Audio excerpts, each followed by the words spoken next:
Hello, I'm David, and I'm going to talk about a brief history of rafting. So, what is rafting? In modern times, we refer to rafting as traveling down a river or body of water on an inflatable boat. They can be big or small, but most rafts look like the one up top. And you can propel them with two large oars or paddles if there's a lot of people in the boat. And that's what you usually see when you go rafting, like on vacation, per se. But there's also pack rafts and duckies, which are smaller for one or two people and provide accessibility to smaller bodies of water, unlike creeks or rivers that only run so often. So the origins of rafting. We first saw rafting in the ancient beginnings with groups like the Mesopotamians, Egyptians, and Native Americans. They were made out of natural resources like logs, bamboo, or animal skins, as well as reeds to navigate rivers, trade, transportation, hunting, fishing, and other uses. So we see that definitely began as like a utilitarian activity, and it served a purpose for society.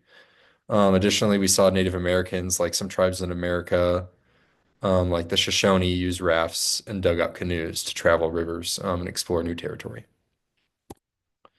In the 19th century, we saw two major exploration efforts, one from John C. Fremont, who went down the Platte River. Additionally, Major John Wesley Powell led the first recorded expedition through the Grand Canyon on the Colorado using wooden boats, which were rafts. And this is a super popular story of Wesley Powell doing this. And many people do the same float today through the Grand Canyon. It's very popular.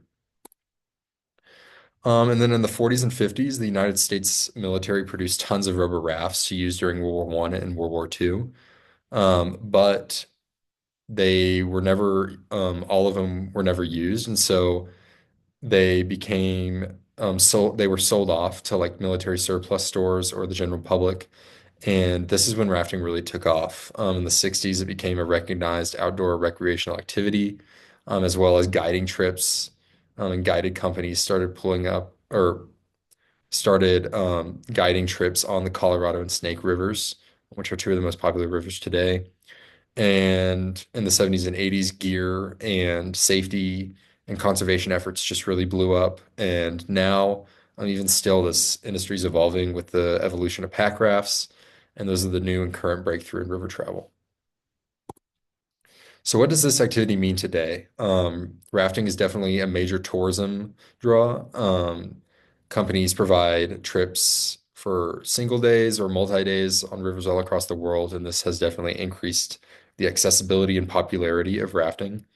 Additionally, high adventure, private parties now um, do raft trips all the time, and it's a great way to get serenity and peacefulness.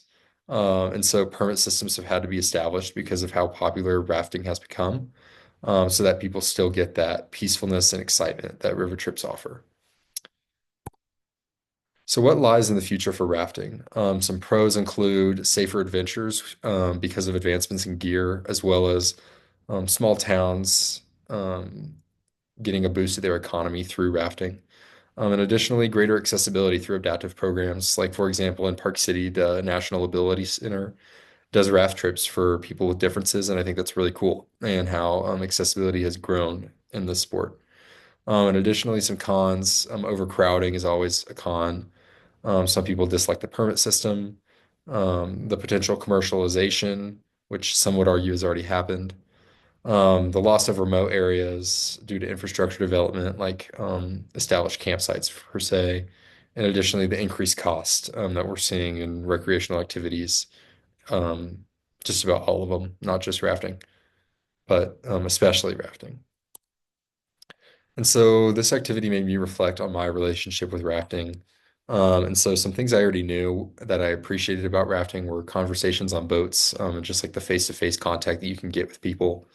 Additionally, like the stimulation of all five senses and just the wind and the water and the sun on your skin and like the fresh air. And all those things are things I love about rafting. Additionally, the necessity of being sedentary.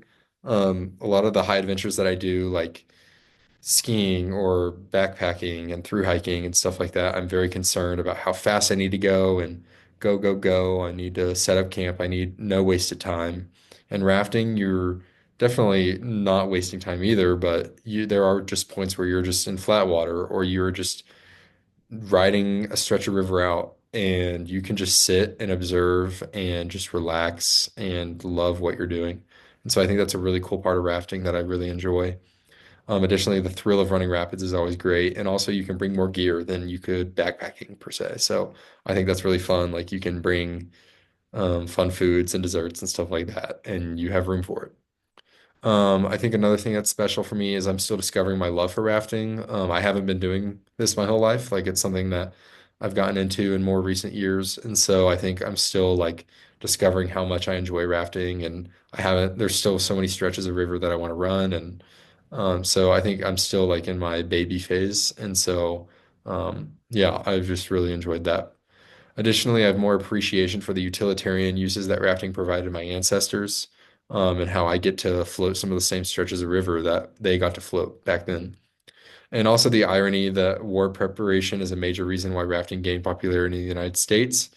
I think like a majority of rafters are very different than a lot of the leaders in the US military. And so I think that's really funny, the irony of that shared um, need for rafting. One varies very differently than the other, but I think that's a funny connection. Some outcomes and benefits of rafting, some research conducted that I read on the Tatchinchini River in Canada talked about how increased satisfaction in numerous dimensions occurs when people go rafting, including nature, physical health, family bonding, social interaction, and personal confidence. I mean, I can totally see that in my own life, except like family bonding, I would say it's more like friend bonding for me. Additionally, mental health benefits like reduction in anxiety, improvement in depression, and enhanced restorativeness. I can totally relate to those. Additionally, there's physical health benefits like cardiovascular fitness and muscle strength. And additionally, just like getting outside and like the benefits that come from getting out in the sunlight. So here are my sources. Up above is the research in Canada and the other articles I used. But to close out, rafting is like an activity that I love a lot, but I'm still definitely like learning about. And I've done a good amount of river trips, but I'm just really excited to do more. And so this was a really cool activity for me to do to like dig into the history of rafting. So yeah, that's all I got. Thanks.